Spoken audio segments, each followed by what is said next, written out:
you so much for answering all of those questions. Before we bring you back for an in-person interview, we just want to know what your salary expectations are. This question is some bullshit. Here's how to respond without giving a number first so that recruiters don't undercut you and underpay you. It's hard to understand the full scope of the role at this stage in the process, but I would love to know your budget. Yeah, sure, we're happy to give you our budget. This right here is a perfect piece of Instagram content from the money educator Tori Dunlap. It's valuable, it's not too long, and it has a clear beginning, middle, and end. A piece of content this good looks simple to make, like anyone could do it. But of course, it's not that easy, and that's why 90% of people I work with struggle to grow on Instagram. Their content fails to hit the mark.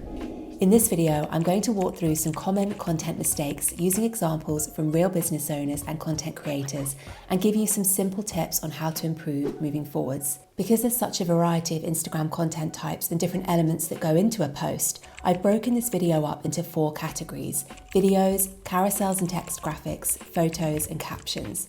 First up, we have videos, and the 2 I'm going to focus on in this video are Reels and Lives. The first reel I'm going to improve comes from Sophie Robinson, a UK-based interior designer who is no stranger to making brilliant Instagram reels. However, there's lots of room for improvement on this reel right here. I wonder if you can spot what's wrong with it. For starters, the video isn't optimized for reels. Instead of the ideal size of 1080 by 1920, this video is a cropped square, which means that not only does the viewer have to concentrate that little bit harder to see what's going on, but there's also a huge amount of wasted space around the edges. Now let's talk about the time lapse. This can be a great effect to use in videos, but only when the subject or process you're speeding up is a satisfying watch, like this or this. Unfortunately, taking down curtains and fitting new ones isn't the most riveting content for a time lapse, and I think Sophie would have been much better off doing a short and snappy before and after like this. This brings me on to the length of this reel, which is more than 30 seconds long, much too long in my opinion.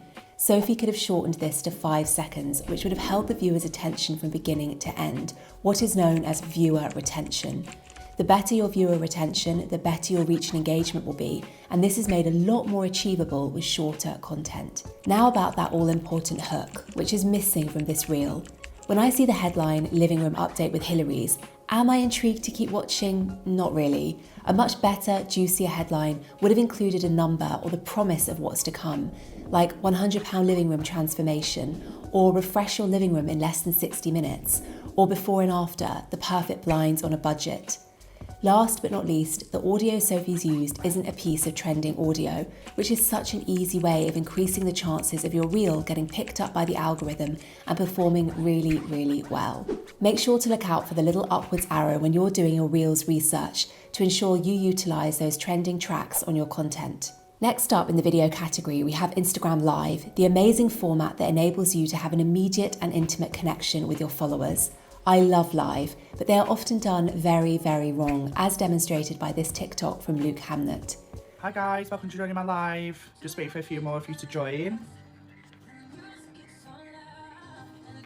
What Luke captures here is the Instagram Live killer, a long, rambly introduction. You don't need to wait for people to join your live before kicking it off, because the longer you wait, the more likely the people who have joined you live will leave because it's boring. So when you host your next live, as soon as the screen tells you that you are now streaming, boom, give people a reason to keep watching. The more energy you have, the sooner you get to the point, the more likely you are to retain people's attention. 2 other mistakes that will kill your Instagram lives are making them too long and not having any structure.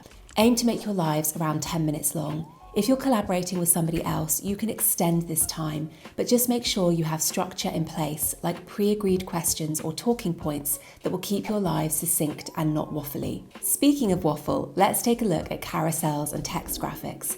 Can you spot the mistakes that have been made with this carousel? Firstly, the cover image isn't attention grabbing because I don't instantly know what's in it for me. In fact, I'm quite confused. In the caption, the copywriter explains the meaning, that like an ice cream shop, if your website offers people too many decisions, like too many ice cream flavours, they will struggle to make any decision at all, and that limits your conversions.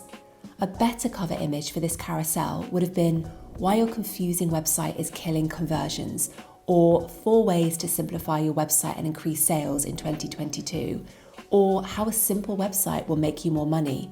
They are so much more compelling, and now I want to swipe through to keep reading. The next mistake is slide number 2. Remember, if somebody doesn't engage with your carousel the first time they see it, Instagram will give your carousel another shot at engagement by showing them the carousel again from slide number 2. So let's imagine I haven't interacted with this carousel before, and now I'm seeing it for the first time from this slide, Define Your Website Goals. Does this make complete sense, and am I intrigued? No. This slide would have been so much more effective had it expanded slightly on the cover image, saying something like, one of the biggest mistakes business owners make is thinking they have to include everything on their website. But with buttons and calls to action everywhere, this only serves to confuse your ideal clients. Here are 4 tips to cut the confusion and increase website conversions in 2022. If I saw that image on its own, I now have the context and the motivation to engage with the rest of the carousel. The final 2 things I'll say about this carousel is that there isn't a huge amount of detail on each slide, and the ending does nothing to help this Instagrammer's engagement rate. There's a fine line with carousel posts between giving too much text and giving too little. Too much text and people will swipe away because it's too laborious to sit through and read it all. Too little and people will feel like the carousel is lacking in value. The second point about the ending is crucial because without a final carousel slide that asks for interaction, you're limiting your opportunity to increase engagement on your content and deepen relationships with your followers. A better final slide would have been, have you audited your website navigation recently? Let me know in the comments below. Now let's talk about text graphics and 3 rookie mistakes people make with these. Using unoriginal quotes, burying the value in the caption, and asking of your audience instead of giving. I understand the temptation of using well-known quotes on Instagram as part of your content strategy. After all, it's a quick, easy type of content to put together, and so often these well-known sayings capture what we want to articulate so much more eloquently than we ever could.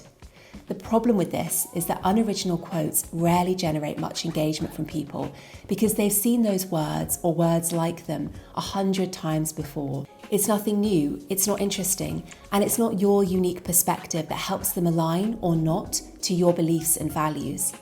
The second mistake is using a text graphic to share an abstract phrase or statement that doesn't make sense or provide any value on its own, with the insight or education buried in the caption, like this post here.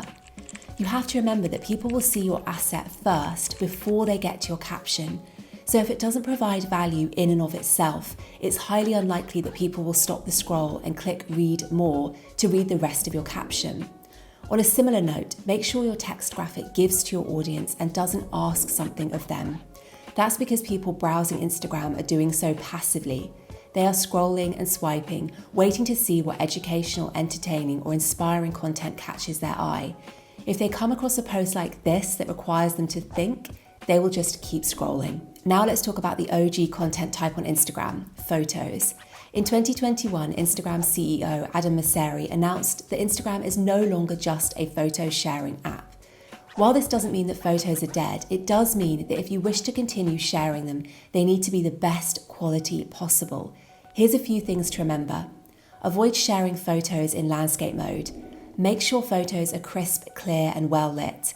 Photos with close-up detail don't always perform as well because it's not clear to the viewer what they're looking at. And use stock imagery with caution. Last but definitely not least, now that you've stopped the scroll with your graphic, photo, or video, it's time to top it off with a killer caption. I'm going to show you how to do just that by rewriting this caption here. The issues I'm going to fix are a lack of compelling hook, the first line that grabs the viewer's attention and compels them to click read more, a wall of text without the short sentences and paragraphs that make reading easy, and an easily missed, unoptimized call to action telling followers what you want them to do next. Here's what that rewritten caption looks like. Can you see what an improvement this is? Particularly with that final call to action, which I've placed on its own standalone line and added the Instagrammer's handle so it's easy to get straight to the link in bio. When it comes to your calls to action, only send people away to the link in bio 10% of the time. If you want engagement on your content, you have to ask for it in the form of comment below, share your thoughts, drop an emoji, and so on. Now that you know the content mistakes to fix to help your Instagram account stop stagnating and start growing, let's see if YouTube's algorithm is right. It thinks that you will like this video next.